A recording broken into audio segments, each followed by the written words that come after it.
Thanks for stopping by Packers.com. I'm Lauren Magiera. It's been raining all day in Seattle. Weird, right? We can spend all night long breaking down the different factors of what it's going to take to win this game tomorrow.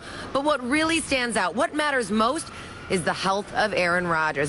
We're diving in the ice-cold water, fighting sheer terror. We sink to the bottom. We're standing at the start line of the Yukon Quest where 24 mushers and their sled dog teams begin their 1,000-mile trek to Whitehorse.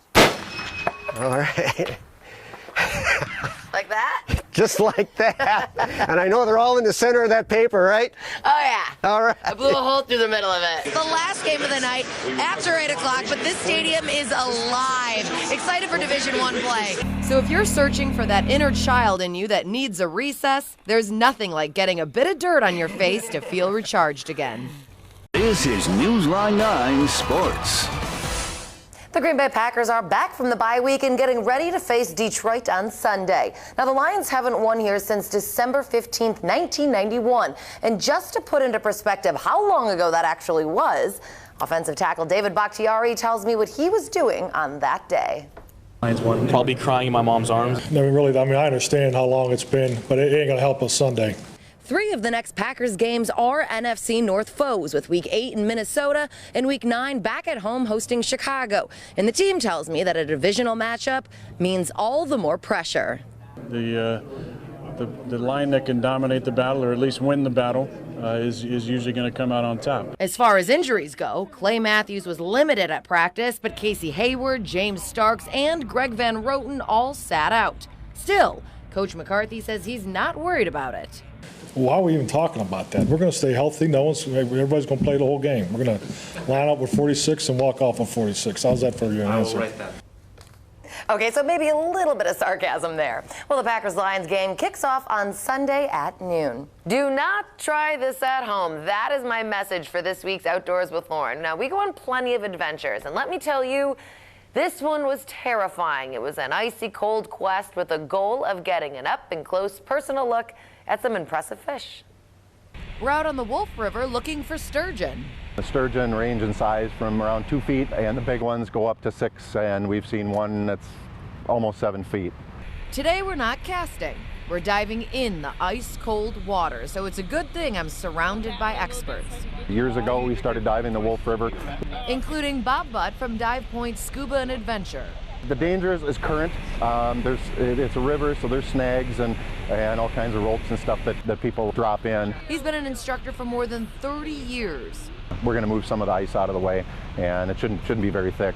After being fitted with the proper safety equipment, I didn't feel ready, but it was time to dive in.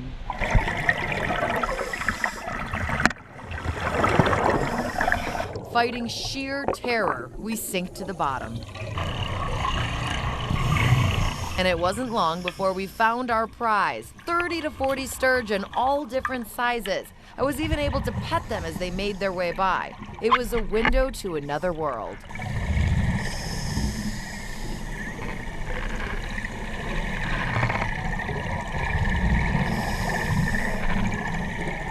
A window that was quickly shut as I started to lose feeling in my hands. Water temperatures are 34, 35 degrees. Fingers and toes and stuff can get cold. It was cold, scary, and dark, but also one of the coolest experiences of my life. Just get a feel for it. I'm always interested in new approaches to shooting. After competing in a 600-yard shooting competition earlier this summer, I wanted to try a new style. And so if you've seen any World War II movie, you've seen these rifles in use. Jim Casey showed me how to shoot military style using an M1 rifle. You know how to shoot prone, right? Nope. You don't. Oh, okay. Okay.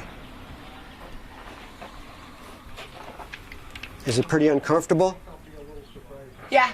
It is. Casey helps me find a posture and a strap setting that makes me feel more confident, but he warns me that this is just practice. I plan on competing in a few weeks in an organized match, and he says that will be much more difficult. That feels much better. It does, okay. Yeah.